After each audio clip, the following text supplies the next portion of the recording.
Hello race fans and welcome to round 2 of the Porsche Tag Heuer eSports Supercup. We are here on the back of what was a dream debut for the RLL Lanigan eSports team, and we're back for more here at the Circuit de Barcelona, Catalunya. My name is Peter Mackay, and joining me in the commentary box once more is Jack Canan, and bringing you the beautiful images from the circuit and these wonderful SDK Gaming graphics as well is Alex Simpson and Lee Thompson in our production booth. Jack, it was an absolute stormer last week with Kevin Ellis Jr. getting a feature race victory. It was so exciting to watch. It was nerve-wracking, but can he do it again? That's the big question. Well, we're all going to hope so because it was an awesome race last week. It was nose to tail action the whole way through. Kevin drove brilliantly to bring it to the checker flag in the feature to take the debut win for RLL Esports. Not the greatest day for Apex Racing Team for ART, but Jamie Fluke had a standout performance as well. So we're going to be watching out for him today as well. Yeah, very good point. Jamie Fluke nursing an arm injury, which has really limited his practice, which of course is absolutely critical at this level. But got up to 11th position in the feature race, and which was mighty impressive. Also, young Zach Campbell as well, finishing just a hair off the podium as well. So let's have a look at the championship standings, and doesn't that look nice? Kevin Ellis Jr., the Scotsman from Glasgow, 64 points, just 4 points ahead of Mitchell de Jong, and leads the championship. Zach Campbell for RLL Lanigan Esport in 5th after his very impressive debut with the team. Jamie Fluke and Jeff Piazzi sitting 14th and 15th. And we also have Johan Harth, the iRacing World Rallycross champion, who had a really difficult start to the season, caught up in others' incidents. But make no mistake, our flying Frenchman has got the pace, and I'm sure we'll see him back true to form this time. So the drivers are in the middle of practice and qualifying, and of course in a field as competitive as this, Jack, that getting that up the grid order is vitally important.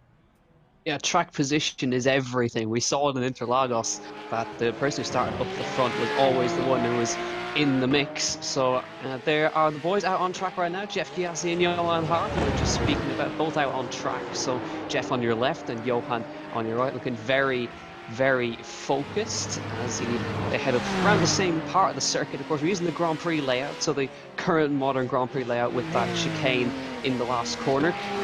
So it is going to be crucial to see where they can get themselves up, because they got themselves right up in the mix last week. So it's encouraging sign that the man who was fastest in practice was the man who kind of put a spanner in the works in the last half of the race, was Max Benecke. So he was fastest in practice, but again, the boys were still right up there at that end of qualifying and in practice as well. But through this last chicane, this is not going to be fun for these cars. They don't like these type of corners and hard braking zones, hard on the power on the exit. It's going to make it very tricky for the drivers. So, and again, we saw how tyre temperatures were so crucial. That was how they managed to get right up the order of the field. But right now, it's actually Kevin Ellis who was at the top for a moment, but down in P3. But like we saw last week, Peter, qualifying is so tight. A 10th can gain you nearly 10 spots. It can. Obviously the level in this particular championship is arguably the highest anywhere in the sim racing world. Of course, 20 grid spots are the top 20 finishers from last season, and another 20 go through from what is a brutal pre-qualifying process. And young Zach Campbell here in the 15 car, the American from Georgia, absolutely extraordinary from him to get his way through that horrible qualifying process, getting his spot on the grid, and straight away in this number 15 RLL Esport car, getting up in a good few finishes last week, 5th in the championship as it stands. And Jack, I don't know about you, I think Zach played an absolutely, indirectly at least, played a perfect supporting role for Kevin Ellis Jr. And the fact that Zach was putting pressure on Mitchell de Jong and Charlie Collins, that just made Kevin's job a little bit easier. Not to say it was easy, God no, but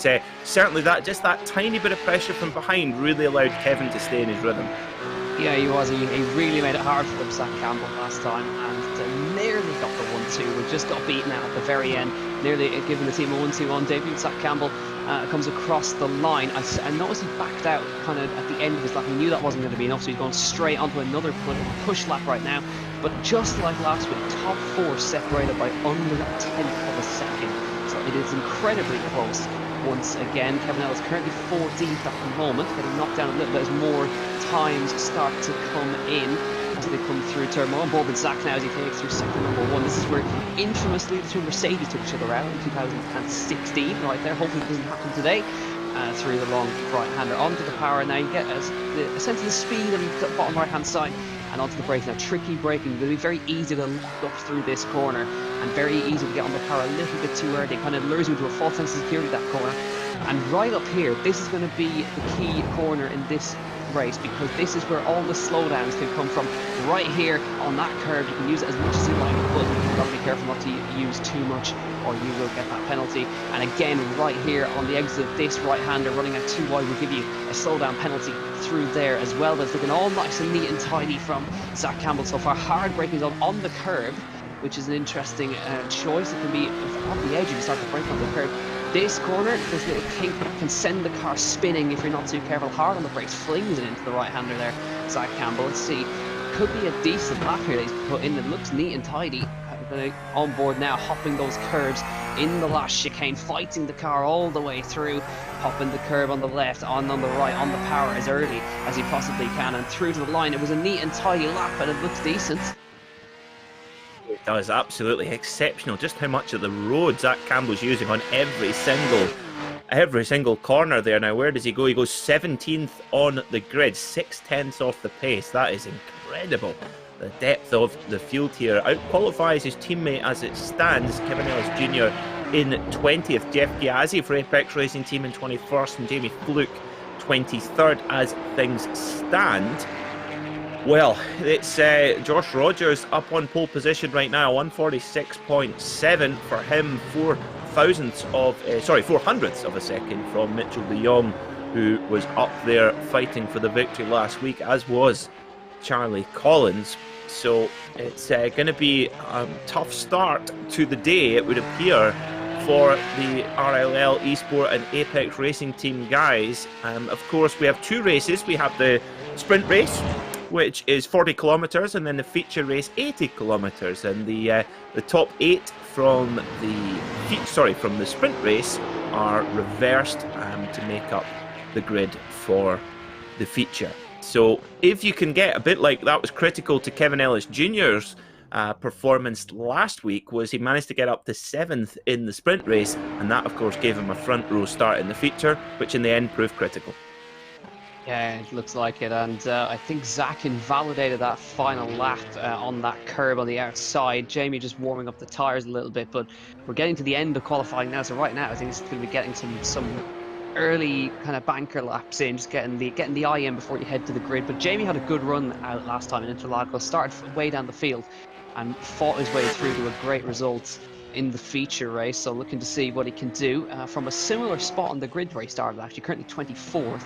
He's going to be starting in, but both teams, RLL and ART, concentrated in the same parts of the grid as they were last week. So Jamie again looking at fighting oversteer all the way through the corner, and you're just desperate to keep the power on, because it's those little things that can gain you a tenth or two, keeping it on the power the whole way through the corner. But of course, in his rear engine, it's a lot more edgy as he comes through. Josh Rogers has gone even faster at the front of the field on a 46.5. And Jamie looks like he is pushing on here. So he has another lap in hand here to maybe have another go. But once again, pole sitter from last week was, of course, Josh Rogers. So time to try and take 2 from 2. But remember how the feature race went. So it may not seem like a great qualifying so far for the boys, but it all turned around last week. In the top 30 of this field, covered by just a little over 9/10 of a second. Absolutely incredible, the level. All of the drivers here at the very top of their game, all with a World Championship license here on iRacing by virtue of their entry into this championship, or qualification for this championship, I should say, to be more accurate. Jamie Fluke not quite improving just yet, just yellow sector, so not improving so far on this lap. But let's see what he can do in the next sector, split into 3 on our timing software. No, doesn't look to be able to improve at this stage, and he backs out of it. Yeah, I think he actually got on the brakes a little bit too late, and there knew he wasn't going to do anything about it. Martin Kroenke goes up to 5th now as we stick now. It's Zach Campbell is still having another go here, as he's also backing out of his one. So plenty of those backing out are happy with their laps. They're not able to improve. So it looks like for the moment it's going to be 20th and 22nd, 23rd and 25th and 27th. So all concentrated in the same part of the grid. So far, as we tick to the end of qualifying, I think there could be a few more laps still to come, but it seems that all the fast laps have been set, and right now the drivers are just circulating and getting their eye in for the rest of the race, for the sprint race, which of course, remember, the second race, which is the feature race, the top 8 are reversed. So if you can get yourself inside the top 8, then you're in with a great shout for the feature. That's right. Yep, absolutely. And that was critical to Kevin Ellis Jr.'s win last time out, getting that front row for the feature. I think, Jack, it's going to be vitally important, actually, for the fact that we've got Zach Campbell and Kevin Ellis Jr. for RLL and the ART guys, Piazzi, Fluke and Harth, all together, like you mentioned, all together in a bit of a bunch there on the grid, as it seems. Now, it gets pretty busy into the opening section at Catalunya. It's a long drag down to turn 1, and then it's a chicane. So there's always argy-bargy and fun and games there. So to have some allies close by, I think, is going to be really, really useful for our guys in this opening sprint. It was very, very tricky to get through clean Interlagos, and it could be the same today. So good to have the guys all working together. So confirming the grid then, Josh Rogers and Mitchell de Jong will start on row 1, followed by Dane Warren, Charlie Collins, Martin Kroenke and Sindri Setsis. Tommy Osgaard and Mac Backham start on row 4, followed by David Williams, Jeremy Boudlou, Jacques Cedric and Mate Kairi Soja. On row 7 is Ayhan Guven and Maxim Ramstein. Alejandro Sanchez starts from 15th, followed by the defending champion Sebastian Jobe, Max Beneke, Thomas Tatala and Christopher Dambiez. First of our boys, Zach Campbell, out-qualifying his championship-leading teammate. Zach Campbell, 20th on the grid, followed by Graham Carroll for Red Bull and Kevin Ellis Jr., the championship leader, qualifying 22nd. Jeff Piazzi will roll off from 23rd, with Diego Pinto in 24th position. Jamie Fluke, our man from Northern Ireland, starts 25th, alongside Brian Lockwood.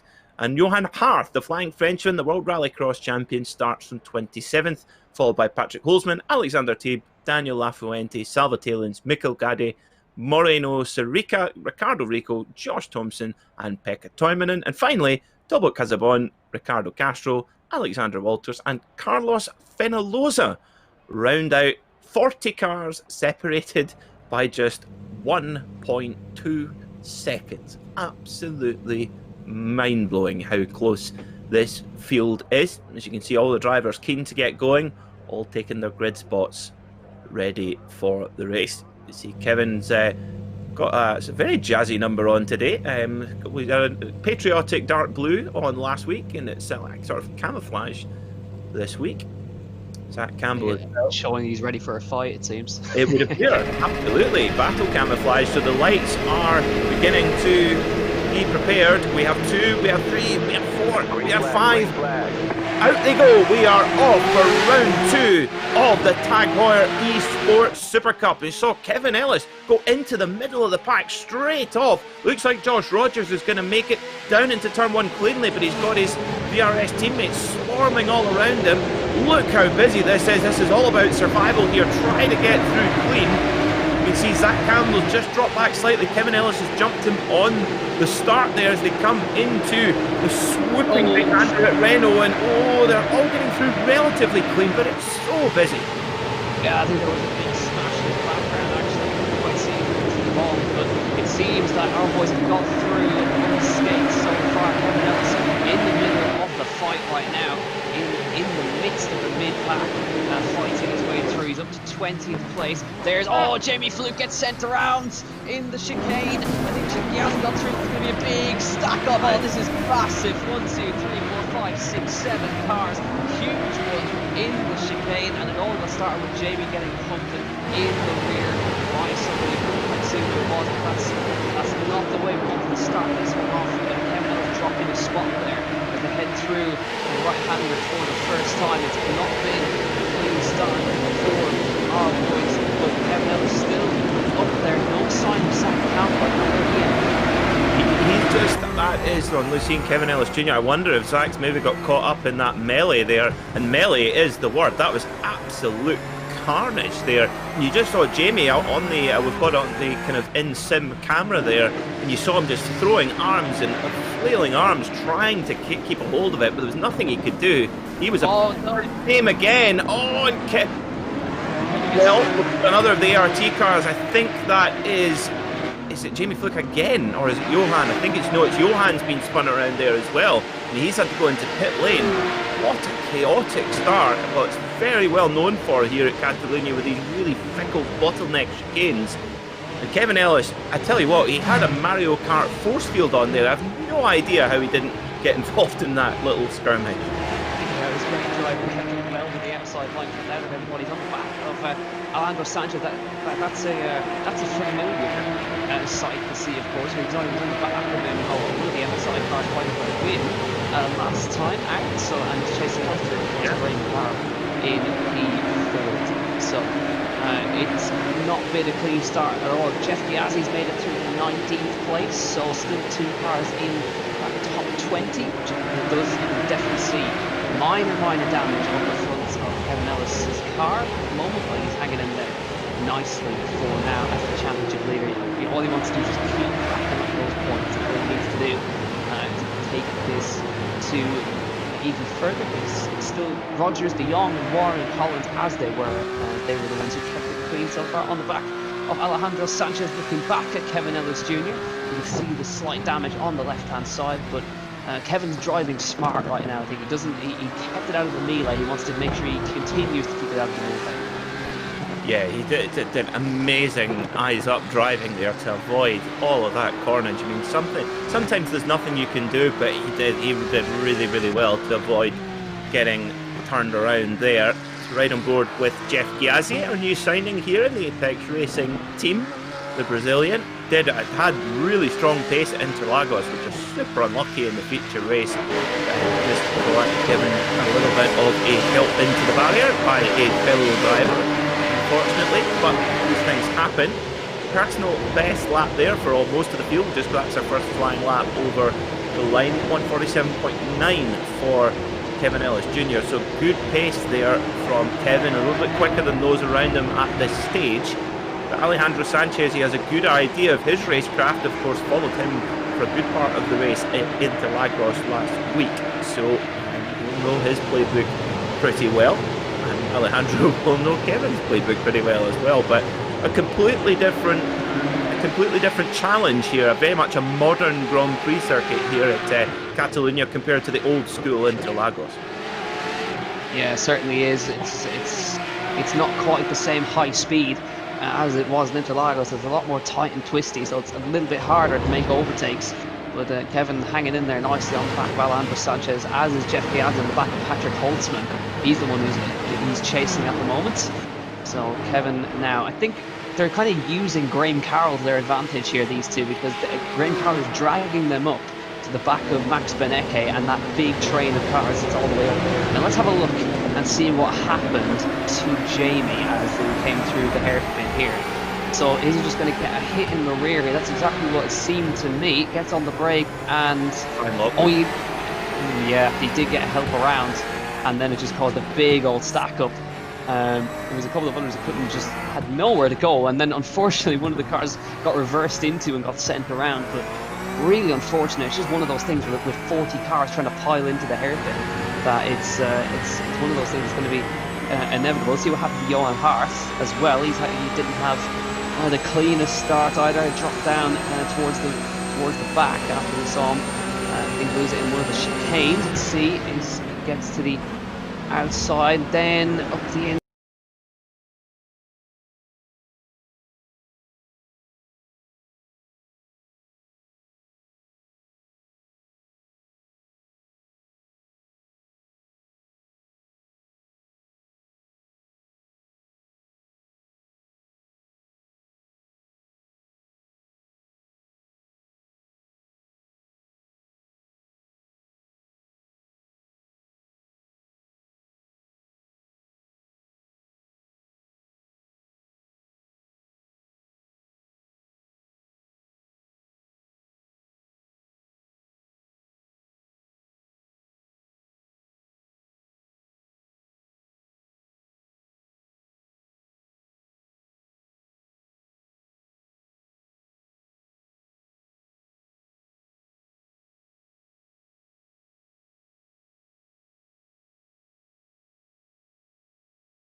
our end at least, we're following, I believe we're following Jeff Piazzi at the moment. He's chasing Patrick Holtzman at the moment. So no positions gained for our guys yet.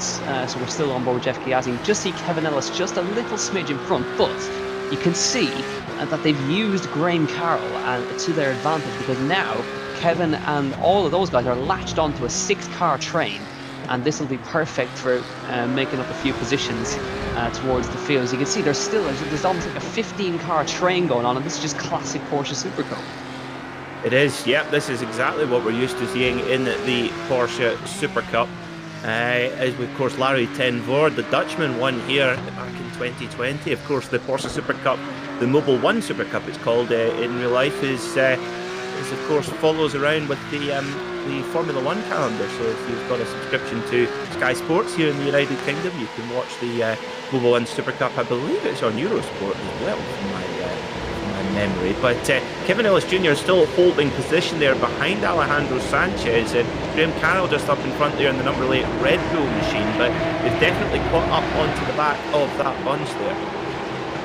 Yeah, they certainly have, as we slowly return our feed back to normal. So you'll be able to see what is going on. Kevin Ellis Jr. on the back of Alejandro Sanchez and Graham Carroll. There was a move just a little bit further in front of them. I think it was Williams made a move on Jack Sedgwick just down into turn number 1, or it was actually Beneke getting past Williams, sorry. So you can see now he's coming straight back at him there, Williams just in front. Swapping position, and this is just going to back them all into each other now. So now they're 2 by 2 as they head into the chain. Here comes Graham Carroll, and Kevin and Alejandro are just going to watch now and hope that something happens in front of them. They're not going to get caught up on it. So side by side with Beneke, 3 abreast nearly as they head up the hill. Sanchez goes for it. Kevin Ellis is going to find some space, maybe on Jack Sedgwick. Side by side they go in front between Sanchez and Sedgwick. And now, what does Kevin do in this situation? He's just going to sit behind, or is he going to go for a lunge on both of them off the inside? Kevin Ellis, double overtake maybe. He's got the inside line for the next corner. That is a phenomenal overtake from Kevin Ellis Jr. Brilliant stuff, yeah, and gets a big hop over the curb there for good measure as well. Really, really good move, and that gives him the chance to try and get onto the back of Graham Carroll now. Of course, there's some big scalps up ahead. Max Beneke in there as well. And number 31, Williams as well. Kevin is actually, interestingly, not necessarily lost much time from the overall leader, Josh Rogers, even though he's been within the battle. It just shows you how high the pace is, even when the cars are running side by side. 148.8 there. About as quick as Max Beneke, 3 or 4 positions up the road. So we're already, goodness me, we're already on lap number 7, so just over 2.5 laps to go here at Catalunya. Of course, Kevin looks like maybe just going to miss out on the top 8 reverse grid, but from 20th on the grid, he's got to be happy with this first race, especially considering how many of those who have hit problems.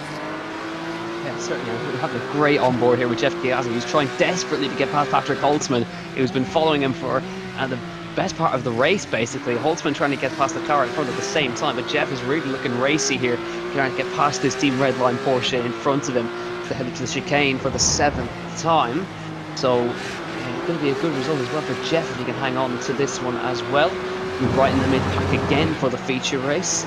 Through the right-hander they come. So you can see Kevin just trying to keep with Graham Carroll, but not quite able to do it. So there we are, just getting the double feed now.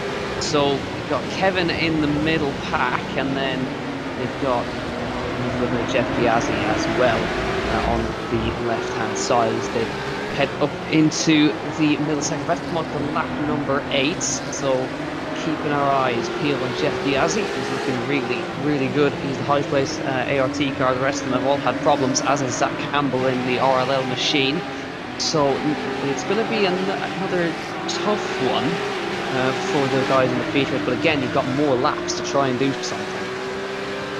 Indeed, yeah, absolutely. You've got that time to work the way through it, and of course, for Kevin Ellis Jr., the championship leader for RLL Esport, he will be starting a good bit further up the pack from where he did in the sprint race, so a good chance to get into the meat of the top 10 and score some really good points. Of course, Rogers hit some problems in Interlagos as well, so although he's going for the sprint race win here. Got a little bit of ground to make up.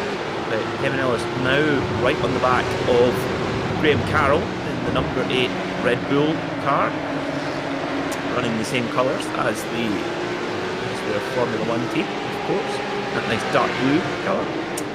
So this is well, you've got to think for Jamie Fluke and for Johan Hart, it's been another really difficult start here. Johan Hart as well, particularly. What has he got to do to catch a break? He's not been able to catch one at all so far this season. It's all gone wrong for him in these first 2 races. He's going to be starting down the back of the feature race once again, so going to have to try and recover something. Jamie Fluke had to do this last week as well. He had to recover. On board with Jamie now, down in 34th place. Johan is still running around in 36th place. He's on the back now of Josh Thompson, who's also not had a good start for the season for Williams eSports. So Jamie Fluke on the back of the Manx driver and getting a good run. Josh getting, you can see he got oversteered through that corner. So here comes Jamie Fluke now. Might be able to throw a move up the inside here, and he's going to be able to do that with relative ease in the end, and gets the move done on Josh Thompson. So you can see the damage on the front of Josh Thompson's car, and Josh kind of opened the door for him, so you can say, all right, I'm not going to try and overtake you again, you can just go. Yeah, couldn't help himself to have a British Touring Car Championship headlight flash, though, of course. We do get a bit of that here in this championship. It's just so competitive, really, really strongly contested as we hit the final lap now. Can Kevin Ellis Jr. pick any more places? He's made a good move forward so far in this sprint race, setting himself up well for the feature, but can he make a move here on Graham Carroll, one of the very fastest drivers in this championship? Graham Carroll flashing his lights at the number 31 car of Williams. It's one of the many Coanda cars in the field as they head up towards the Seat here. What went wrong? One car gone wrong. That's another one of the Coanda cars. I'm not quite sure which.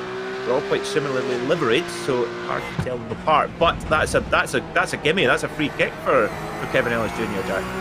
Yeah, it's an extra spot on the grid. The more spots it make up. So Graham Carroll versus Kevin Ellis, battle of the Scots here as they come up the hill, and we've got Williams in front. You can see the Battle 3 car fight as well between Sebastian Jobe, Beneke, and another one of the VRS cars sandwiched in the middle. So what's Kevin going to do here? He's going to go to the outside line and late on the brakes as Carroll goes for a late move. There's going to be contact there. Carroll goes way too late. Sanchez goes up the inside as well. It's all chaos unfolding here. Sanchez with a crunching move up the inside, side by side with Graham Carroll now. It regains the position, Kevin Ellis Jr.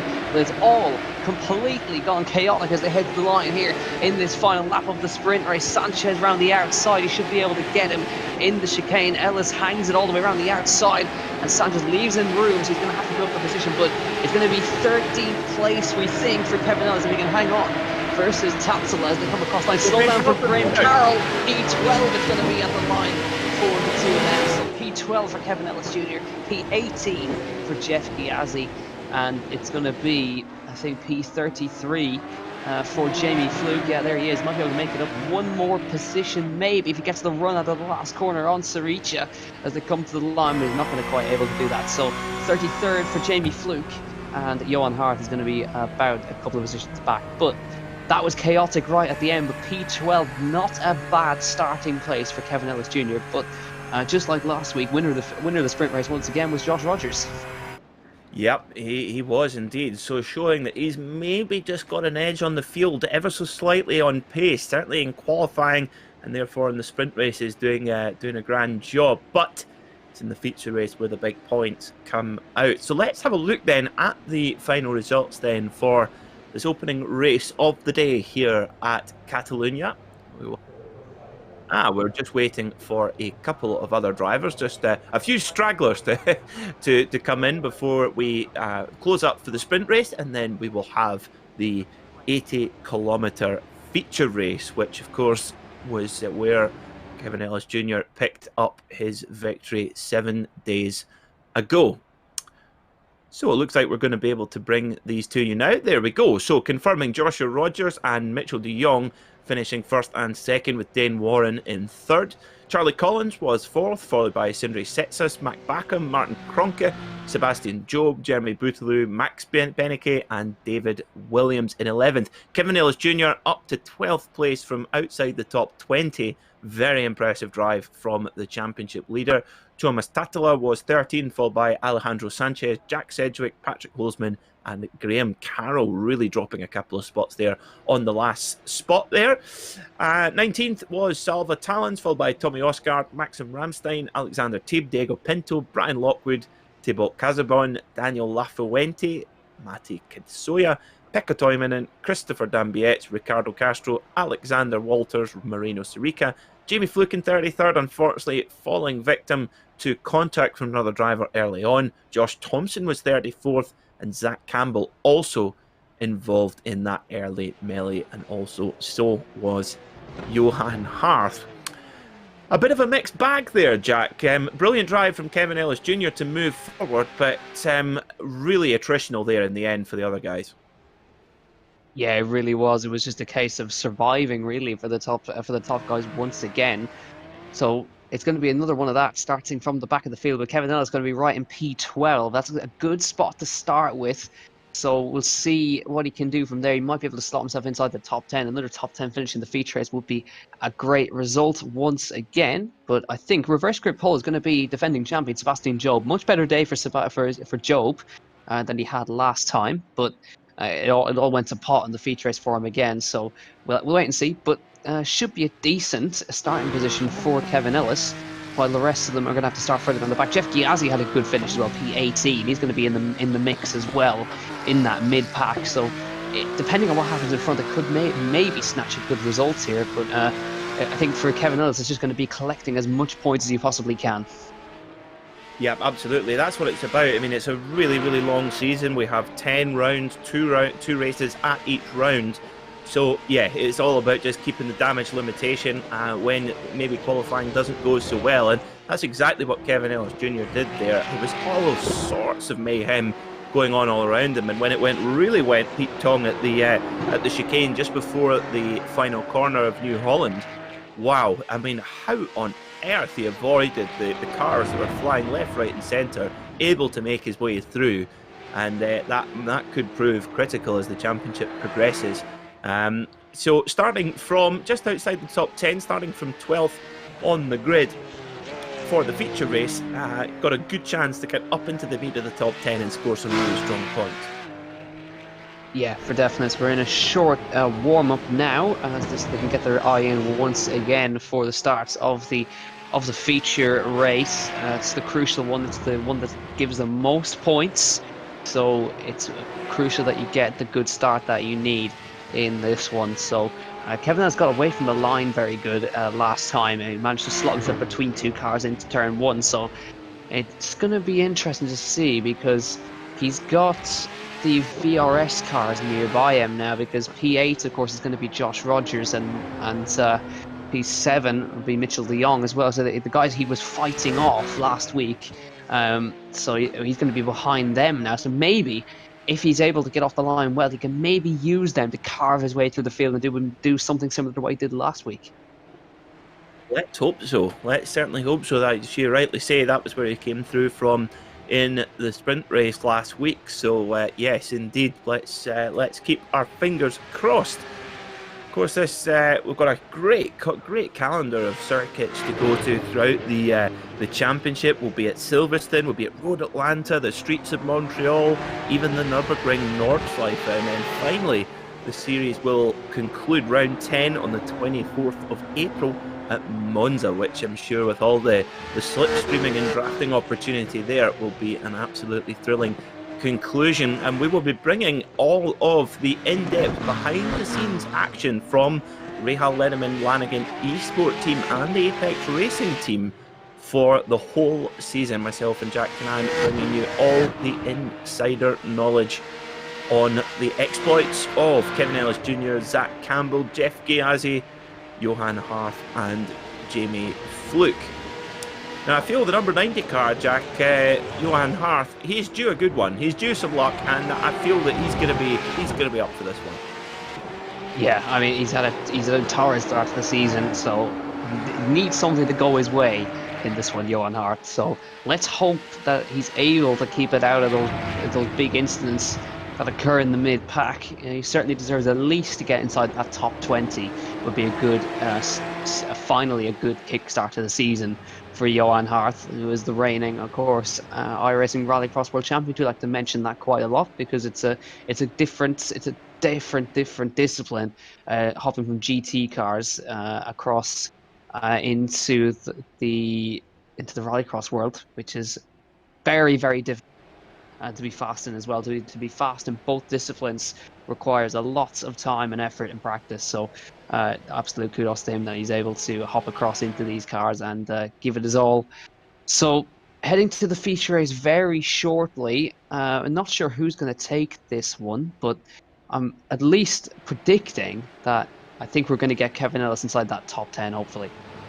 Let's hope so. And before we go into the feature race, we're going to take a very brief break here on the Apex Racing TV stream, and we will be right back in just a moment. Don't go anywhere. Virtual Racing School was developed to provide support to the next generation of sim racers. No matter if you're a rookie or veteran or what car or track you'll be racing, our goal is to provide training every step of the way.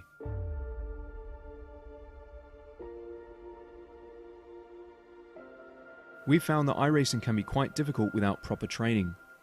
There needed to be a way to prepare for on-track racing.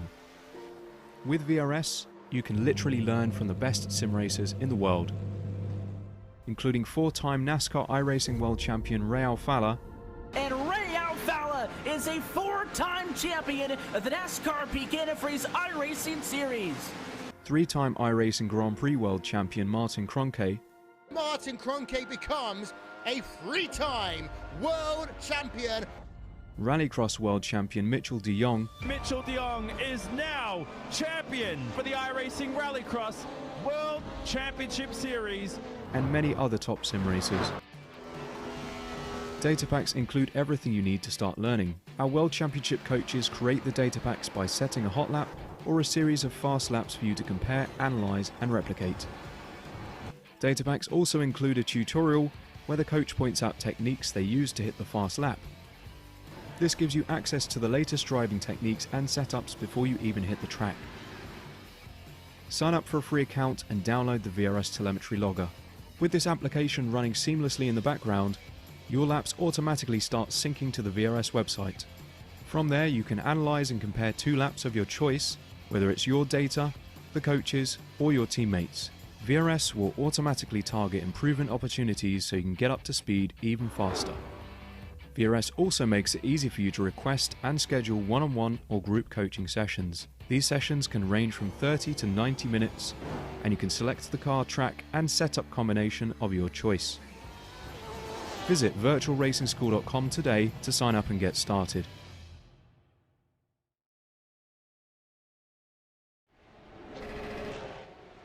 Welcome back to Circuit de Barcelona, Catalunya, where well, the opening sprint race here in the Porsche Tag Heuer eSports Supercup has certainly been dramatic, but Kevin Ellis Jr., the championship leader coming into this race meeting, made his way forward while others faltered. Getting up to just outside the top 10. What can he do in this feature race? The drivers at the moment are just going through a brief warm-up session, and they will be gridding up shortly for the feature race. Double the length, 9 laps for the sprint race, 18 laps for the feature. A bit more time to make the way to the front of the pack. Of course, this circuit very familiar for the Porsche Mobile 1 Super Cup, the real world equivalent, which has had quite an honour roll of winners. Of course, Larry Tenford, who went on to win the championship last year, winning in 2020, but winners such as Earl Bamber, the late great Sean Edwards, Richard Westbrook as well. And well, Jack, you know me, I'm a bit of a motorcycle racing fan, and of course this very circuit played host to one of the finest overtaking manoeuvres ever seen in MotoGP history, back in 2009 when Valentino Rossi went up the inside of Jorge Lorenzo. Yeah, what a place to do it as well, Barcelona versus Jorge Lorenzo. But Yeah, it's played host to some real classics in various forms of motorsport. Of course, we can't forget 2016 Formula 1 when Nico Rosberg and Lewis Hamilton came together on lap number 1. Max Verstappen winning on debut for Red Bull. Speaking of Red Bull, Sebastian Jobe on the pole for this one. Martin Kroenke second. Mac Backham, Sindre Setsas, Charlie Collins, Dane Warren, Mitchell de Jong and Josh Rogers are 7th and 8th. Then Jeremy Bootloop, Max Benecke, David Williams, and our man Kevin Ellis Jr. is P12. Thomas Tatsala, Alejandro Sanchez, Jack Sedgwick, Patrick Holtzman, Graham Carroll, and Apex Racing Team's Jeff Gyasi is 18th. Then it's Salvatalin's Tommy Osgard, Maxime Ramstein, Alexander Thiebe, Diogo Pinto, and Brian Lockwood in 24th. Then Thibaut Casabon, Danny Lafuente, Matti Kaidasoya, Pekka Toivonen, Christopher Dambietz, Ricardo Castro, Alexander Walters, Moreno Saricha, Jamie Fluke is down in 33rd, then Josh Thompson, Zach Campbell, a lot of work to do from 35th, Mikkel Gade, Johan Hart in 37th, Carlos Fenalosa, Ayahan Kanguven, and Ricardo Rico. Are your 40 cars for a feature race, Peter? They are, and it looks like they're preparing, ready to go. The lights are out, and off we go for the feature race here at Circuit de Barcelona, Catalunya. We're riding on board on the left-hand side of your screen with Kevin Ellis Jr. You're going to get a bird's-eye view, a grandstand view, if you like, of what it is like to be in the middle of the pack in the Porsche Tag Heuer eSports Supercup. Big walk-up from somebody up there in front. There's front 1 or 2 cars away. Mac Backham there in the Lego Technic car coming back onto circuit quite abruptly, but Kevin Ellis Jr. not flinching a jot, and he's right there in behind Max Benecke in the number 11 machine. Yeah, great stuff, and he's going to maybe throw in for the late one on the inside, maybe, for him. Max Benecke alongside with the head through. It's really tight between both the Aviras Coandas cars and the Virtual Racing School cars as they head through the left-hander, but a great getaway for both cars. But Jeff Gyasi getting away very well in the mid-pack as well, as you now see it. This is absolute great stuff in the mid-pack of the Porsche Tag Heuer eSports. Look around the outside, goes Jeff Gyasi, maybe. They can't quite get the run. Kevin Ellis running a little bit wide on the exit and manages to hang on to it. That would have cost him a little bit of time. It looks like that. This is cold tyres, and what's happening right now to Kevin Ellis, he's all trying desperately to hang on here. But cold tyres on these cars are really not fun. He's up to P8. He's hanging on versus Jeremy Bootloop in that VRS car. A little bit of contact. He's always going to get sent around. He's going to hold the brake. Oh no, it's all gone to the bottom. Yeah, he just made the slightest. Jeff around as well. No. I think that was Johan Hart. Jack Campbell's on his roof. And Kevin Ellis has been hit again. Oh my goodness me, it's like a Mazda MX-5 rookie race. What is going on? Goodness me. Well, we will try and dissect that for you on the replay, folks. I think that's Kevin Ellis Jr. done for the day. He's gone off the circuit. He's taken a tow back to pit lane. Jamie Fluke towing back to pit lane as well. So it's a disastrous start to the day. Johan Hart again. What do you have to do? Every race so far, Johan Hart has been at the receiving end of conflict. Jeff Gyasi is the only car Zach Campbell's still lapping around, but it's absolutely a disaster for both teams today. Kevin Ellis back in the pit lane. Zach Campbell still circulating with damage. Jeff Gyasi with damage. Johan Hart, Jamie Fluke, all involved in lap 1 incidents. And from the highs of last week to the lows of this week, Jeff Piazzi now the highest placed car in 32nd. Another one happens in front as well, and that was one of the Virtual Racing School cars being sent around in that corner. So another one bites the dust. Indeed, yep. Well, Jack Campbell has been on his roof, but he's still circulating, so that's a bit of good news. Let's focus on Jeff Gyasi, our new addition to the roster here in Apex Racing Team, and we're absolutely delighted to have him on board. The Brazilian who's got a lot of real world racing experience, raced in Formula V, Formula 1600 as well, and also did an endurance race in a 911 Cup car as well in Brazil. So he's in 34 right now, but Lou sells the dummy and through he goes. Candy from a baby stuff there, but Jeff Gyasi, he looks like that car, although he was spun around, the car looks relatively okay, just minor little scrapes and dents there, so hopefully, Jack, he's got a race car where he can move forward. Let's get a replay of what on earth happened to Kevin Ellis Jr. He got a little bit of an oversteer moment coming through that fast right-hander there, hard on the brakes, he looks like he might get swamped, and then just gets a big old nudge. I think he got nudged from kind of 2 cars at once there, and round he went. And then, well, Jeff Piazzi getting... Jeez, where do we even begin with that?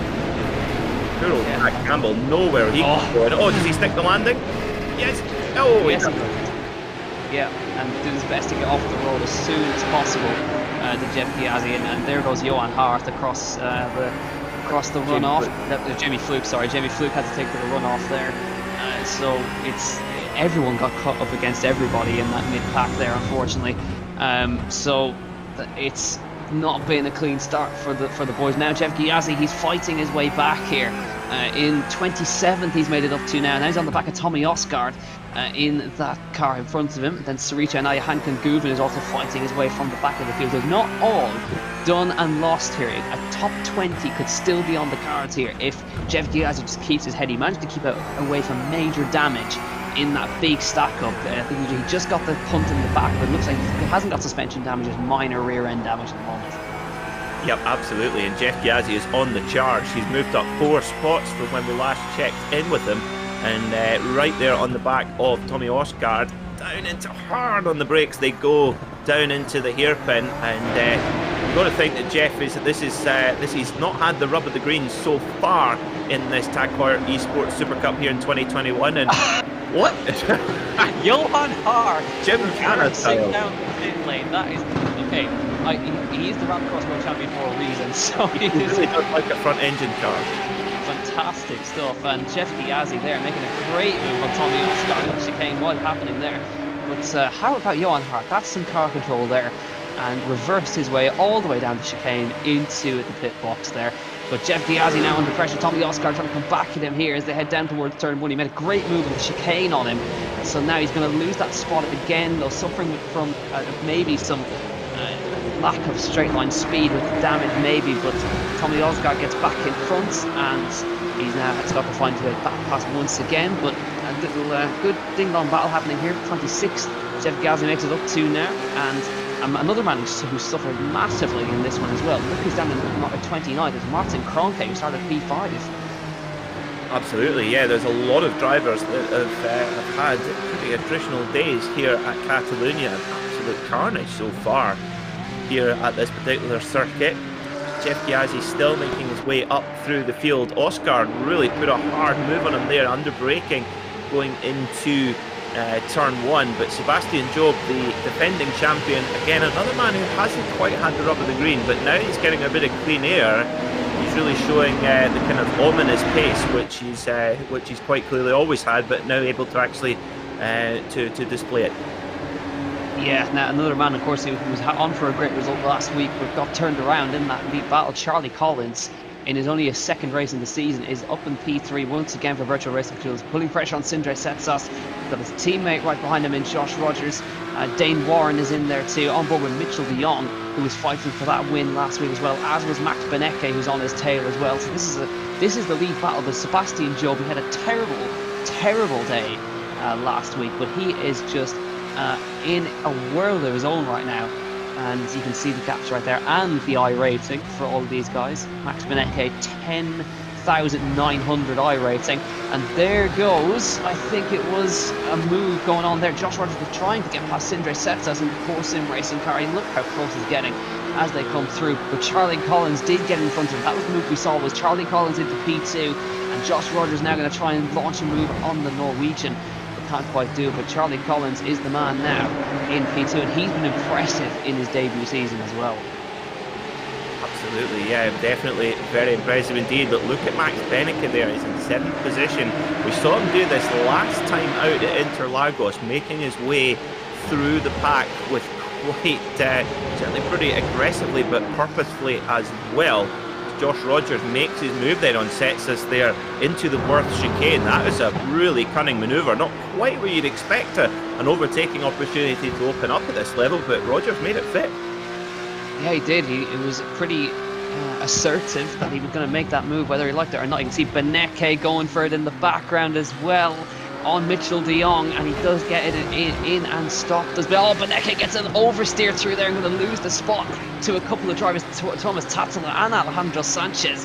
are going to make their way through. There is Beneke with that small oversteer moment, losing nearly 3 places. That is how quickly it can cost you spots, and Beneke falls back down to P9 as a result of that small little oversteer moment. But here's the man who was fighting for the win last week, Alejandro Sanchez, once again back in that top 10.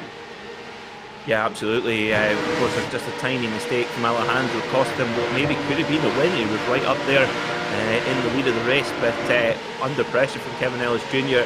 made the error, and that allowed Kevin to go through and take the win. And look at what a great shot there of all the drivers, absolutely like a row of ducks going into the corner. Absolutely extraordinary. Sindri Cetra's now back to 4th position after Josh Rogers making it through, and he's got the problem. He's got the number 57 car of Warren right all over the back of his tail there, with Mitchell de Jong in 6th. Of course, Mitchell de Jong, a bit like Johan Parth, Jack, another driver who races at the front of the iRacing World Rallycross Championship and in this Tag Heuer eSports Supercup. He's also a former champion, is Mitchell de Jong. As you can see, Dane Warren went for it on Sindre Setsas. He's got the inside line now, just the 57, and gets it done, and in front of the Norwegian. And next up, Mitchell de Jong is going to be the next car to try and make it past. And this man here, Setsas, hanging in there nicely in the P5 position. But he may be about to lose that spot to number 24, Mitchell de Jong, in just a few moments' time. If Mitchell can get that car stopped on the brakes, he's having a little think about it, but not quite able to get up alongside that Porsche racing car. So has to settle for that. But even though they're fighting now, you can see the virtual racing skill cars are breaking away. They're going to try to catch up to Sebastian Jobe, but this is why he is the champion. 2.3 seconds pole. He's basically on his own right now. He is indeed. Well, I'm delighted to say. Wait, well, no, I'm not actually. No, I'm always appreciate this young man's company, but unfortunately not in these circumstances. We have Zach Campbell joining us in the commentary box right now.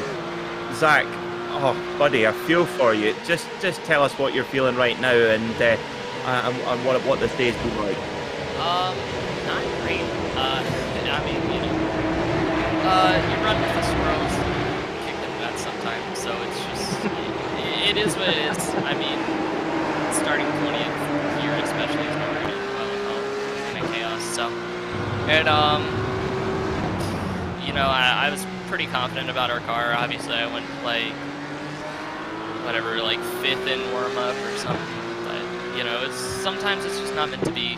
I hate it because we worked so hard and we did so much for this race, but at the end of the day, these days happen, and it's not about kind of what happens, it's about how you bounce back from it.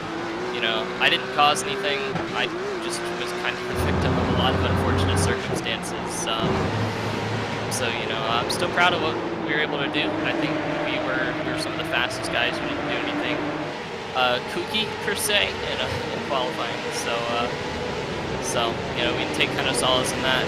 You only got to drive about 5 of the laps today, We got a race in 2 weeks, so you can get back after it. Absolutely, a brilliant way, a brilliant attitude to take to it. I mean, you mentioned it is really, really frantic out there. Of course, you've got 40 of the best drivers anywhere in the world on the iRacing simulator, all in identical cars. It is a recipe for close combat. I mean, what's the... obviously it's been a controversial week.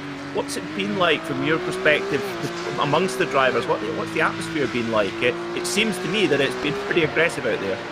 It's been tensionated for sure. I think today, the Coanda guys are always going to be the Coanda guys. They're fantastic. But today you had a lot of people up front who just kind of didn't belong there.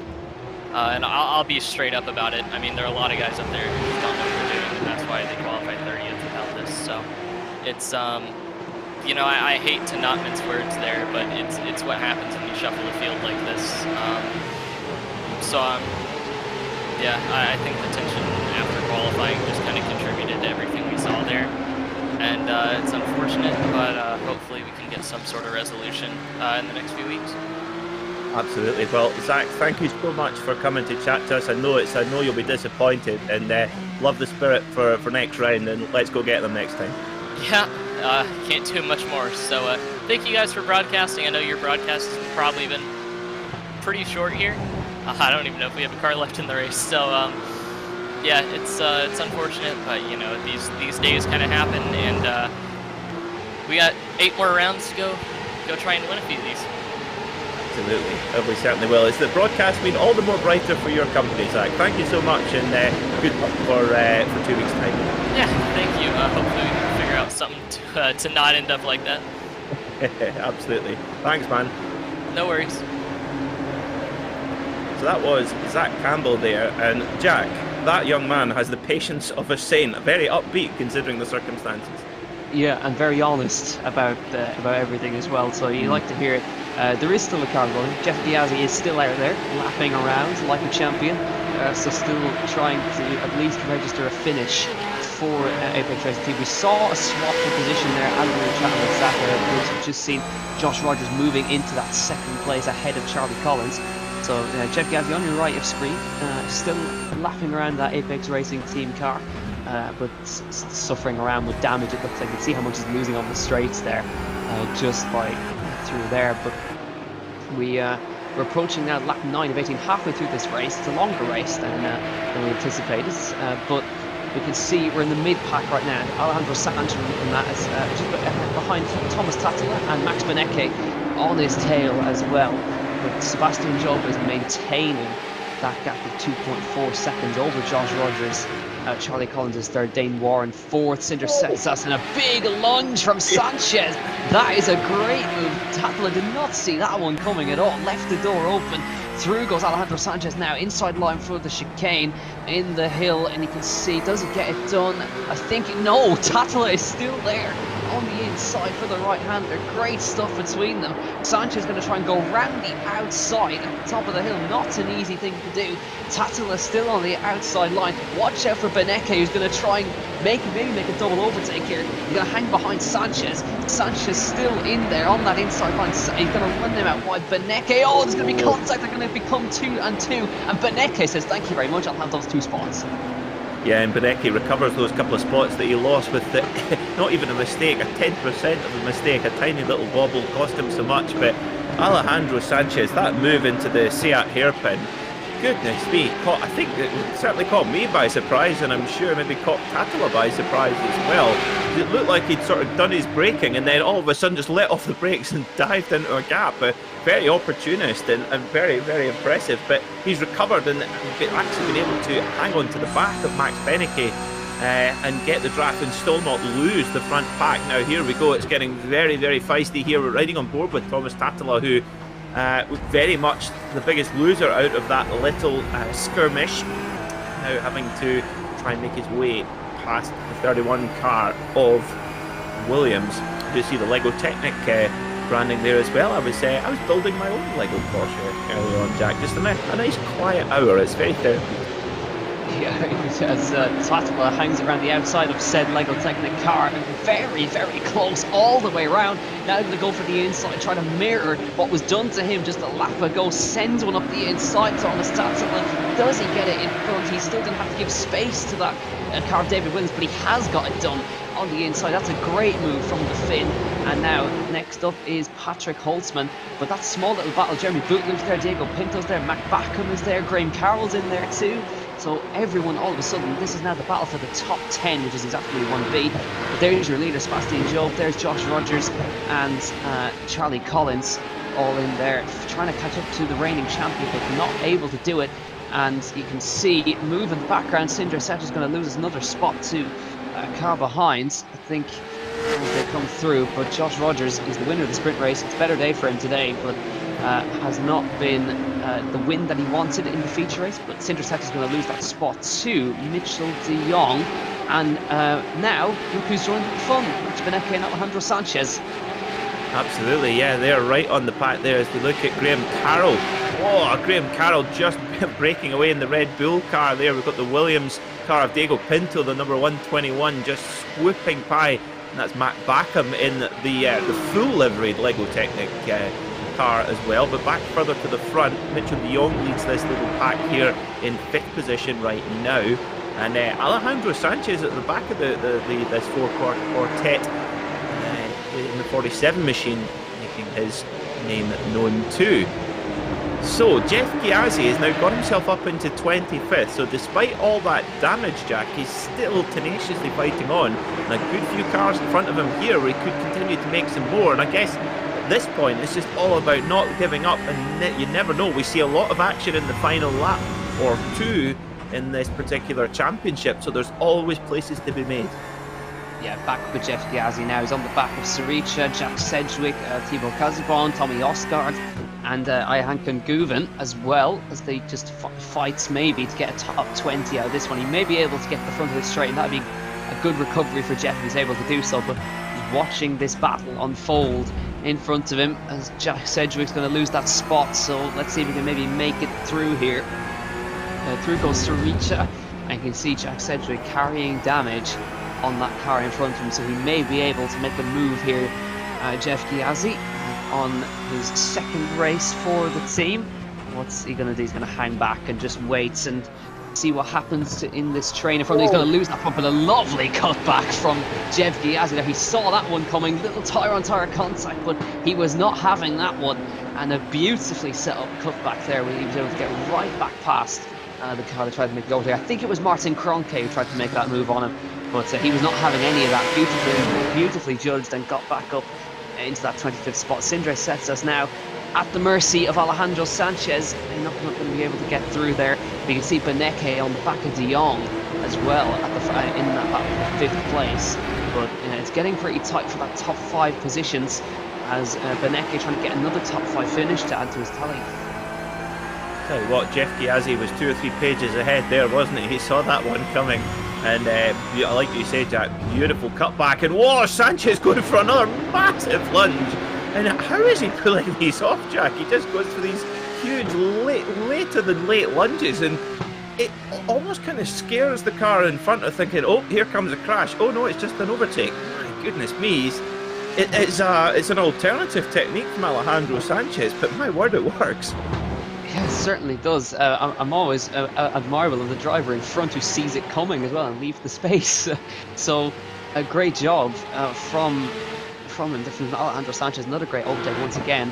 Back with the leader, Sebastian Jobe. He's led every single lap so far, and the cars behind are just not catching him. He's just managing this beautifully. He's got he's got 2 VRS cars behind him who are working together. Dane Warren as well is also hanging in there very nicely on the back of these two, but they're not making any inroads whatsoever to that Red Bull Racing eSports car in the lead of Sebastian Jobe. Watching on board with Dane Warren on the back of the Virtual Racing School cars of Charlie Collins and Josh Rogers as they come through the last corner. Direct Force Pro for Dane Warren, of course, and they've got a little gap over the cars behind. They've got nearly 2 seconds back to Mitchell de Jong as the next car. You can see, look at the lap time, they're so close together.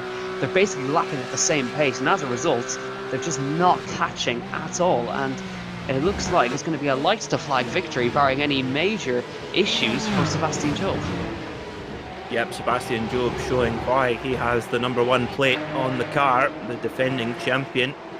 In such a tightly contested season last time out in 2020, but Max Beneke in 5th, getting some real heavy pressure here from Mitchell de Jong right on the back bumper. And of course the engine in these cars right at the back of the car, very typical Porsche 911, the same design since 1964, although the more modern cars, the engine is just getting inched ever further closer to the middle. Of course, the RSR, the Le Mans GT spec 911, is effectively a mid-engine car as well, so has a slightly different character to this one. So Jeff Piazzi still in the punch-up now, trying to make his way and try and gather some points up to try and gather something, salvage something from this particular day. And I tell you what, when Jeff gets the rub of the green, Jack, he's got the opportunity and he's got the pace to get up there and get some podiums this season. Yeah, I think right at the moment he's running around with some kind of damage because he's really struggling in certain parts of the circuit. But back with the lead battle now. Beneke made the move on De Jong in turn 1. So he's up to P5 now as Max Beneke. So he's going to be hoping that these guys start to fight. I'm not sure they will though, the 2 Virtual Racing School cars there. They probably won't fight too hard as we cross the line to begin another lap of this Barcelona circuit there, 48.6, 48.6, 48.6, 48.5. So they're all lapping within the same spectrum. And there you can see the iRacing of everybody. It is ridiculous. The strength of field here is something like 8,500, I think, for today. And Max Benecke, of course, has the highest iRating of anybody on the platform at 10,900 iRating, which is crazy levels. Josh Rogers on 9,800, Charlie Collins 8.8 thousand. So plenty of very talented people in this one, all of them with a World Championship license as well. So very, very handy pedalers in this field, but not long to go in this race. Now just 5 laps left for Sebastian Jobe to take a win in the series, and Mitchell de Jong trying to fight off that hard-charging Spaniard of Alejandro Sanchez. Absolutely, yeah. Alejandro making himself very much a nuisance for his competitors, and that's him exactly doing his job in this particular championship. These 911 Cup cars are about to be replaced, actually, in the real world this season. They will be replaced with a 992 generation machine, a completely new car. This car uses a construction of 70% steel and 30% aluminium. The new one is 70% aluminium and 30% steel, and the first 911 Cup car to use the new turbo body as well, the slightly wider body. So we've got quite a little bit more rear aerodynamics, quite a big rear diffuser on the new Cup car. So it's going to be a new machine. And Ted, the strange thing is, Jack, is it's going to be obviously in the Mobil 1 Supercup, and it will be in the Carrera Cups in Asia, America, France, Germany, you name it. The only place where it's not going to be is in the UK. We're stuck with the old one for one more year. Oh, what a pity, because those things are absolute weapons as well, the current Carrera Cup cars. As seen them go around Goodwood, they are incredible cars. Now, Daniel Lafuente, he's fighting with his Williams Esports teammate, actually, Diego Pinto, and behind them is Dambietz and Lockwood trying to fight for space here into turn 1. 2 by 2 they go, and do they keep it clean? The teammates do, certainly.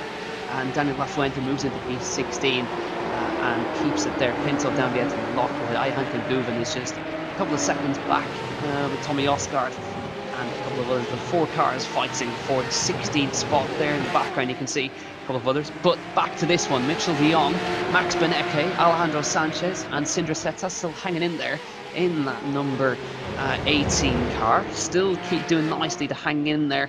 And there is Christopher Dambietz trying to get past Diogo Pintos. How is he hanging in there on the outside? He's going to go run off into the gravel. And Brian Lockwood says, once again, I'll have that one, chaps.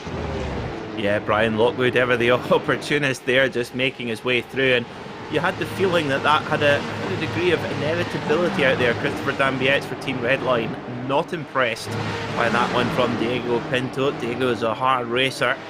And, well, that's actually brought them to the attention a little bit more. Has allowed Jeff Piazzi to get a little bit closer up the pack. And, there are quite a few cars right here. Whoa! A big lunge there from Alexander Team, the world's fastest physiotherapist, would you believe? That's what his day job is, and then does this for fun in the evenings. Yeah, that was the guy who tried the send earlier on Jeff Piazzi, but he was a little bit more thorough with how he did it this time with Jeff Piazzi. So down to 2060 goes, Thiva up to 25th spot. And as they get the guys in that train fight in front, you can see Suricha, Sedgwick and all them, they're getting ever closer as we go with 3 laps to go across the line here in the feature race. In the second round of Porsche Esports Tag Heuer Supercup, Sebastian Jobe leading by 2.7 seconds over Josh Rogers and Charlie Collins, Dane Warren and Max Benecke, your top 5. And of course the only car left in our team is Jeff Piazzi. But back with this fight, Mitchell de Jong under severe pressure from Alejandro Sanchez, and he cannot afford to leave the door open in that particular corner because Sanchez will go for it. It would appear he'll go for it anywhere. He'll go for it in the car park if he has to, absolutely. And you just don't know when he's going to spring that surprise. It's as if he just lets off the brake at the last moment, and through he goes. And Sanchez really showing that he's got some alternative but very effective racecraft. We look back from the gearbox, well, from the engine cover, if you like, of Mitchell de Jong's Porsche 911, and there he goes. Big lunge. Oh, he's going to go for 2. Oh dear. Oh, dearie. Oh, my. Well, he certainly was fully committed. A little bit too committed there, Jack. Yeah, certainly was. Took Beneke with him. He's lost his place now to Sindre Setsas. Mitchell de Jong held on. So Sanchez still holds on to P7. I'm sure he's going to be looked into for that move. Beneke is not going to be best pleased with that one, but it's handed Mitchell de Jong P5 back. And Sindre Setsas back to P6. Tattel is back in it now. Patrick Holtzman's in there too. So Beneke's still lapping around. There he is. He's still in this race. Max Beneke doesn't seem to have escaped major damage there. And he's fallen into the clutches of a couple of other cars as well on lap 17 of 18. 2 laps to go in this second round. And it's been one of attrition. It has not been a good day for RLL Esports or for Apex Racing Team, but you can see Sanchez is still just trying to force the door open in these corners, and surely he's going to get a run on Sindre Setsas now down into this next right-hander. He is going to probably go for it here in the brake zone. There he goes. He's very late on the brakes. Is he able to find the space? He's going to force it on. A little slide from Sindre Setsas there, but Setsas will have the inside for this hairpin, and he may be able to hang on around the outside here. Sanchez going to try and get on the power early, but no, Setsas says absolutely not. They're not coming through that easily.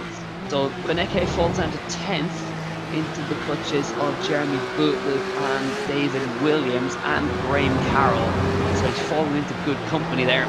Just look at Sanchez. He's desperate to get past here. He's almost pushing the car in front. Sindre Setsas past here. Now this is where it all went wrong a lap ago. Setsas is wise to the dive bomb, and he's going to have to hang back here, Sanchez.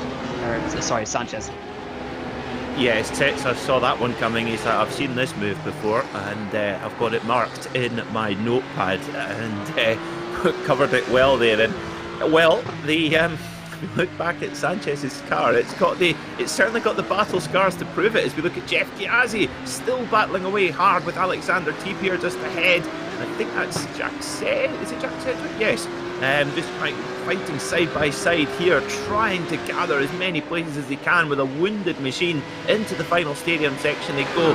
Always dangerous here. You've got to be so careful. It's one line. Be careful. Ooh, and Jeff just giving good room, good respect, and snipping the nose off and sealing the move back up. Good stuff. Yeah, good racing. There's the second of the MSI Esports cars is in that fight as well. Piazzi breaks the slipstream immediately as they head towards turn 1. So we're keeping our eyes on both battles here of these two. Piazzi trying to break that slipstream desperately.